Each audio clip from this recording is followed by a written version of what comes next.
भाइयों बहनों, जब हम गंगा की बात करते हैं, इसको एक मैं महज संजोग नहीं मानता। ठीक इससे पहले का जो कार्यक्रम था हमारा, जिसमें उत्तर प्रदेश सरकार और उत्तराखंड सरकार ने परिसंपत्तियों के संबंधित विवाद के समाधान की दिशा में एक महत्वपूर्ण कदम आगे बढ़ाया है। अलकनंदा होटल उत्तराखंड सरकार को सौंपा गया। उत्तर प्रदेश सरकार भागीरथी के नाम पर वहां पर एक नया पर्यटन आवास गृह का संचालन आज से प्रारंभ करेगी। इस कार्यक्रम को प्रारंभ करने का आपने नाम देखा होगा। गंगा तब बनती है जब भागीरथी और अलकनंदा मिलती है, और दोनों कार्यक्रम एक साथ वहां पर संपन्न हुए हैं। एक तरफ उत्तराखंड को अलकनंदा मिली है, उत्तर प्रदेश भागीरथी पर्यटन आवास गृह के रूप में इस कार्यक्रम को आगे बढ़ाई है। तो जिस गंगा का निर्माण हुआ है, जो भारत की जीवन धारा है, उस गंगा के एक पवित्र संकल्प के साथ हम सब यहाँ पर एकत्र हुए हैं। मैं आप सबका हृदय से अभिनंदन करता हूँ। माँ गंगा के प्रति आप सबकी भावनाओं का सम्मान करते हुए मैं हृदय से आप सबका अभिनंदन करता हूँ। मैं धन्यवाद दूंगा माननीय रमेश पोखरियाल जी को, निशंक जी को, जिन्होंने 2009 में इस अभियान को प्रारंभ किया, स्पर्श गंगा अभियान।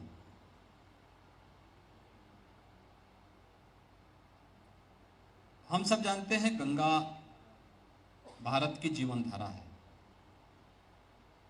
दुनिया के अंदर जितनी भी संस्कृति पनपी है, वे किसी न किसी नदी के तट पर पनपी है। और हमारे यहाँ तो सामान्य रूप से किसी भी नदी को लोग सामान्य जनभाषा में गंगा के रूप में ही संबोधित करते हैं। गंगा तालाब, मैं मॉरिशस में गया था। मॉरिशस में लगभग 200 वर्ष पहले जो भारत से कामगार और श्रमिक गए थे, उन्होंने उस देश का निर्माण किया। वहां पर उन्होंने अपनी आस्था को कैसे सजो करके रखा था। वे लोग पढ़े लिखे नहीं थे, श्रमिक के रूप में गए थे। गिरमिटिया श्रमिक के रूप में वहां पर गए थे, और गिरमिटिया श्रमिक के रूप में उन्होंने जो कार्य प्रारंभ किया, अपने साथ यहाँ की आस्था को लेकर के गए थे। मुझे वहां कई घरों के अंदर जाने का अवसर प्राप्त हुआ, और मैं एक बात देखता था कि वहां पर वे लोग कैसे उन्होंने रामचरितमानस की पोथी आज भी रखी हुई, 200 वर्षों के बाद भी। मैंने वहां लोगों से पूछा, मैंने कहा क्या इसको पढ़ना जानते हैं? उन्होंने कहा नहीं, लिपि का ज्ञान नहीं। लेकिन रामचरितमानस और भोजपुरी में वे लोग अपना बोलते हैं, अवधी में अपनी भाषा बोलते हैं। आज भी मॉरिशस में गंगा तालाब बना करके अपनी आस्था को व्यक्त किया है उन्होंने। जो मीठा पानी का तालाब वहां पर, क्योंकि मॉरिशस छोटा सा देश है, चारों ओर से समुद्र से घिरा हुआ एक टापू है, खारा पानी है। लेकिन जो उस देश में मीठा पानी का तालाब था, उस मीठे पानी के तालाब को उन्होंने, मीठे जल के तालाब को उन्होंने गंगा तालाब के रूप में व्यक्त करके उसका नामकरण करके उसकी पूजा ऐसे करते हैं जैसे हम यहाँ गंगा पूजा करते हैं, गंगा जी की आरती करते हैं, गंगा जी के साथ हमारा संपर्क और संवाद है। दुनिया के अंदर जहां कहीं भी हम जाते हैं, भारतवंशियों ने इसी प्रकार की परंपरा को किया है। गंगा के प्रति एक निष्ठ जो आस्था है, निष्ठा है, वहां पर हम सबको देखने को मिलती है। और हम तो सब गंगा पुत्र हैं, हिमालय पुत्र हैं। ये तो हमारा दायित्व बनता है कि हम अपने इस दायित्व का यहाँ रह करके निर्वहन कर सकें। और मुझे बताते हुए प्रसन्नता है कि नमामि गंगे परियोजना ने इस दिशा में बहुत अभिनंदनीय कार्य किया है। भाइयों बहनों, क्योंकि माँ गंगा गंगोत्री से लेकर गंगा सागर तक 2500 किलोमीटर से अधिक की यात्रा तय करती है। 2500 किलोमीटर की इस यात्रा में जो सर्वाधिक क्षेत्रफल है वह उत्तर प्रदेश के अंदर आता है। 1000 किलोमीटर की 5 राज्य हैं, और उसमें से 1000 किलोमीटर की दूरी उत्तर प्रदेश में तय होती है।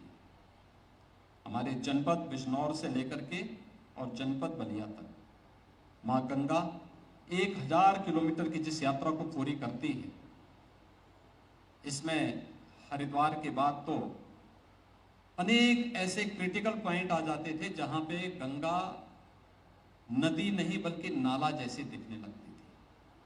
उनमें से कानपुर एक जगह थी। कानपुर में एक नाला था, उसका नाम था सीसामऊ नाला। 14 करोड़ लीटर सीवर प्रतिदिन वहां से गंगा में गिराया जाता था।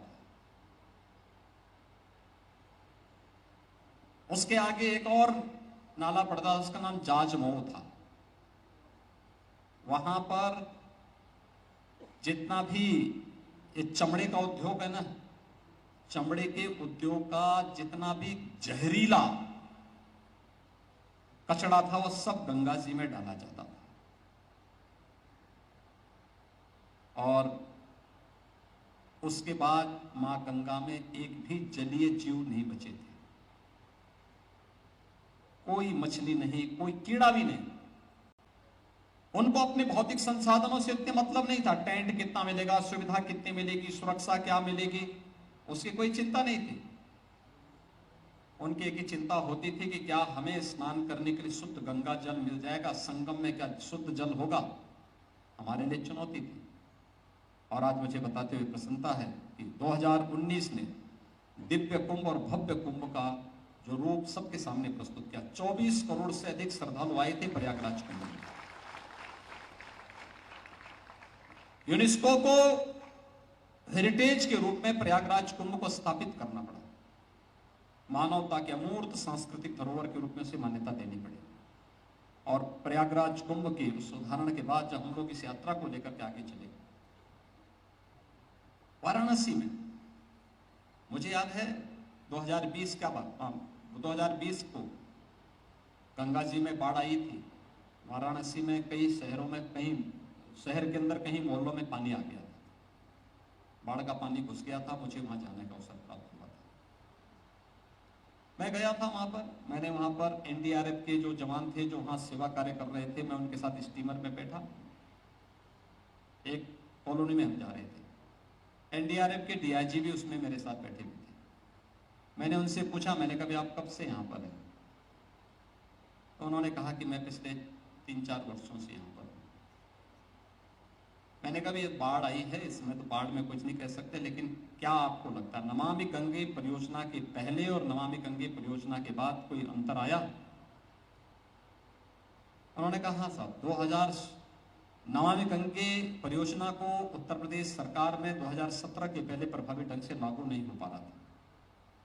लेकिन जब से यहां पर भारतीय जनता पार्टी की सरकार बनी, तो सरकार बनने के बाद यहां पर जब नमामि गंगे परियोजना का काम प्रारंभ हुआ और दोनों केंद्र और प्रदेश सरकार ने मिलकर काम प्रारंभ किया। 2017 के पहले हम लोग अपनी नियमित प्रैक्टिस करते थे गंगा जी में, और जब हम लोग प्रैक्टिस करते थे, एक सप्ताह प्रैक्टिस करते थे 2017 के पहले, हमारी पूरी बॉडी में लाल लाल चकत्ते उभर जाते थे। यानी ये बताता था कि गंगा जी का जल आचमन तो दूर, यह पीने लायक भी नहीं है, आचमन करने लायक भी नहीं है, यानी वह पीने लायक भी नहीं है, और स्नान की बात तो बहुत दूर हो जाती है, आचमन के लिए भी नहीं था। और कहा अब हम लोग महीनों महीनों प्रैक्टिस करते हैं, कोई समस्या नहीं होती, क्योंकि अब गंगा इतना शुद्ध हो चुकी है कि हम स्नान भी कर सकते हैं, उसका आचमन भी कर सकते हैं। और फिर उन्होंने कहा कि आप एक बार आइए बरसात के बाद, आपको हम लोग गंगा जी में अब डॉल्फिन दिखाएंगे। गंगा जी में अब डॉल्फिन फिर आ गई। यानी मोदी जी के नेतृत्व में नमामि गंगे परियोजना ने इतना पवित्र कार्य किया है। एक मर रही नदी को पुनर्जीवित करके हम लोगों ने जो काम किसी कालखंड में महाराज भगीरथ ने किया था, वही कार्य आज नमामि गंगे परियोजना के माध्यम से प्रधानमंत्री मोदी जी ने किया है, और सचमुच यह अभिनंदनीय कार्य है।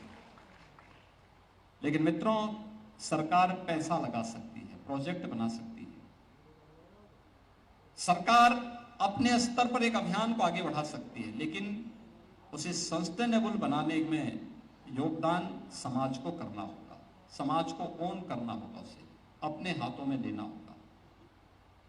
अपने हाथों में जब आप लेंगे कि नहीं ये मेरी भी जिम्मेदारी बनती है, हम गंगा जी में कुछ भी गंदा नहीं होने देंगे। गंगा जी का कोई भी सहायक नदी हो, गंगा नमामि गंगे परियोजना का मतलब जो गंगा नदी नहीं, जो गंगोत्री से गंगा सागर तक बहती है, गंगा और उसकी सभी सहायक नदियों को हमें इसके लिए तैयार करना होगा। और उसकी तैयारी के लिए आवश्यक है कि हम लोग प्रयास करें। हमारे स्तर पर एक संकल्प होना चाहिए इस बात का कि किसी भी नदी को, किसी भी तालाब को, किसी भी अन्य पोखर को, कोई भी जल जहां पे हो, उस जल के प्रति एक पवित्र भाव हमारे मन में होना चाहिए। उसको गंदा न होने दें, अपवित्र न होने दें, गंदगी न फेंके, कचरा न फेंके, उसे अपवित्र न होने दें, कपड़ा न धोए। कोई व्यक्ति अगर उसका देहांत हो गया, उसकी मृत्यु हो गई, या कोई जानवर मर गया है, उसको हम नदी में न फेंके, बल्कि अग्नि संस्कार करें या भू समाधि दें। अग्नि संस्कार और भू समाधि के अलावा कोई अन्य उपाय नहीं सोचने चाहिए कि हम जल प्रवाह करेंगे, अन्य कोई कार्य करेंगे, क्योंकि इससे हम पूरी जीव सृष्टि के साथ हम एक प्रकार से खिलवाड़ कर रहे हैं। कोई भी अन्य कार्य हैं जो भी इस प्रकार के आयोजन हो सकते हैं, प्लास्टिक कतई न डालने दें, प्लास्टिक फ्री गंगा का अभियान, केमिकल, फर्टिलाइजर, पेस्टिसाइड कुछ भी गंगा के तटवर्ती क्षेत्रों में, किसी नदी के तटवर्ती क्षेत्रों में जो खेती बाड़ी होती है, वहां पर कुछ भी ऐसा नहीं होने देंगे। कोई भी कचरा नहीं फेंकने देंगे, नदी के मार्ग को अवरुद्ध नहीं होने देंगे। ये तमाम अभियान जब तक सामाजिक संगठन, स्वयंसेवी संगठन अपने हाथों में नहीं लेंगे, तो भाइयों बहनों,